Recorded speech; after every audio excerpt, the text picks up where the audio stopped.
Saya Niranga Citra Dewi, saya mahasiswa jurusan semester 3 dari Pendidikan Guru Sekolah Dasar Universitas Hindu Negeri Igusti Bagus Sugriyo dan Pesak. Saya mohon izin Ibu untuk mewawancarai Ibu terkait manajemen peserta didik yang ada di sekolah ini untuk memenuhi tugas ujian akhir saya pada mata kuliah manajemen pendidikan sekolah dasar Ibu. Namun sebelum itu saya mohon izin juga untuk merekam proses wawancaranya nanti Ibu. Untuk pertanyaan yang pertama, saya mulai nggak Ibu? Untuk proses penerimaan peserta didik baru di sekolah ini, bagaimana nggak Ibu? Saya ingin tahu bagaimana prosesnya dari awal sampai akhir, misalnya dari saat pendaftaran itu menggunakan sistem PPDB online atau seperti apa, lalu seleksinya bagaimana Ibu, dan juga proses pengumumannya seperti apa? Jadi untuk penerimaan peserta didiknya di sini, PPDB-nya itu kita pertama menunggu dulu juknis dari Dinas Pendidikan. Ya, menunggu juknis di sana biasanya sudah dijelaskan tanggal berapa kita mulai melakukan pendaftaran, data-data apa saja menjadi syarat dalam pendaftaran tersebut, dan juga siapa yang bisa kita ajak koordinasi dalam pendaftaran tersebut. Setelah juknis tersebut keluar, kita di sekolah biasanya dari kepala sekolah membentuk tim PPDB. Ya, jadi ada ketua, sekretaris, semuanya. Lalu tim PPDB ini nanti berkoordinasi dengan kepala lingkungan. Jadi kebetulan di sini sekolahnya itu ada 2 banjar pendukung, banjar ketek, juga Hulu Gambang. Itu yang biasanya termuat di dalam juknis. Jadi di juknis itu juga ada banjar pendukung kita siapa. Jadi kita harus menerima siswa wajibnya itu dari banjar mana. Jadi tidak bisa sembarangan. Nah, dari tahun sebelumnya itu Kota Denpasar itu sudah secara online. Jadi ada sistem khusus, alamat khususnya ketika kita akan mendaftarkan siswa. Jadi siswa datang ke sekolah membawa berkas persyaratannya, itu nanti kita inputkan di sistemnya. Itu pun ada urutannya, makanya waktu itu ada yang siswa yang dari asli banjar pendukung dulu, baru nanti ada tanggal khusus dari luar pendukung. Tetapi siswa yang dari luar banjar pendukung ini bukan sekolah yang menentukan apakah diterima di sini ataupun tidak, karena itu kewenangan dari Dinas Pendidikan.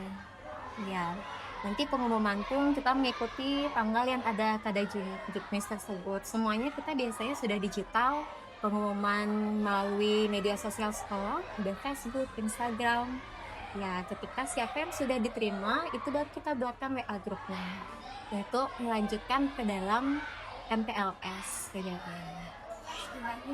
Yang selanjutnya itu untuk layanan pembinaan dan pengembangan potensi siswa itu, kalau untuk layanan dan pengembangan potensi siswa di sekolah ini, misalnya dari kegiatan orientasi atau misalnya bimbingan minat dan bakat bagi siswa yang berprestasi, misalnya juga ekstrakurikuler apa saja yang ada di sekolah ini Ibu?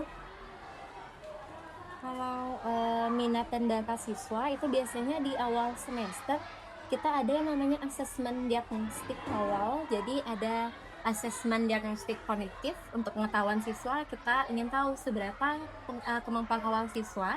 Ada juga asesmen diagnostik non kognitif. Nah, non kognitif inilah kita biasanya memberikan anak-anak itu form untuk mengetahui mereka minat dan bakatnya itu di bidang apa. Iya, mengisi form tersebut. Kemudian untuk biasanya kelas 4 sampai 0 itu ada ekstra pilihannya. Ya, kita di sana ada ketika MPLS itu juga ada jadwal untuk pemilihan ekstrakurikuler.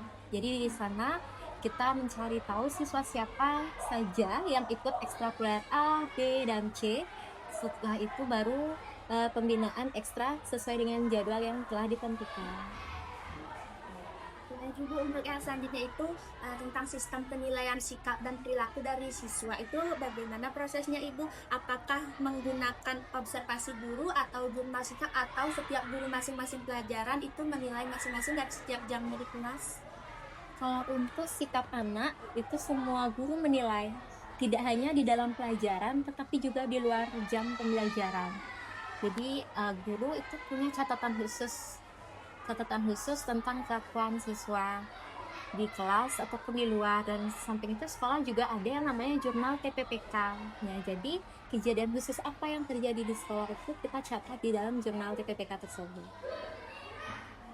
Lalu untuk yang selanjutnya, untuk penanganan kesulitan belajar ataupun misalnya masalah kedisiplinan dari siswa itu prosesnya seperti apa? Apakah mungkin dibicarakan dulu oleh wali kelas, ataukah bimbingan konseling, ataukah mungkin dibicarakan dengan orang tua dari siswa?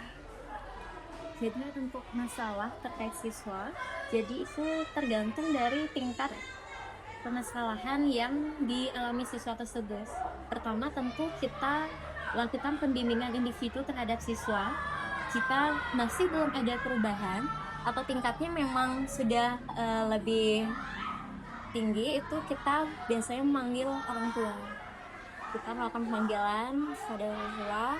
Setelah jika di sana tidak dapat diselesaikan, baru dengan pihak guru ataupun dengan kepala sekolah seperti itu. Jadi untuk pertanyaan terakhirnya tentang peranan wali kelas dalam mengelola peserta didik itu dalam sehari-harinya apa saja nih Ibu? Misalnya apakah tugas wali kelas itu memantau kehadiran, lalu memantau perilaku, juga menghubungi orang tua siswa? Untuk wali kelas, ya, jadi kita juga kehadiran, tapi kehadiran siswa ini tidak hanya wali kelas saja, guru mata pelajaran pun juga mencatat kehadiran siswa. Tapi memang rangkuman kehadiran itu biasanya dipegang lebih pada wali kelas, menghubungi siswa, semua yang terkait dengan data siswa itu dipegang oleh wali kelas. Baik Ibu, sekian wawancara dari saya. Saya mohon maaf apabila saya ada salah kata. Terima kasih. Wawancara dari Ibu sangat berarti untuk saya.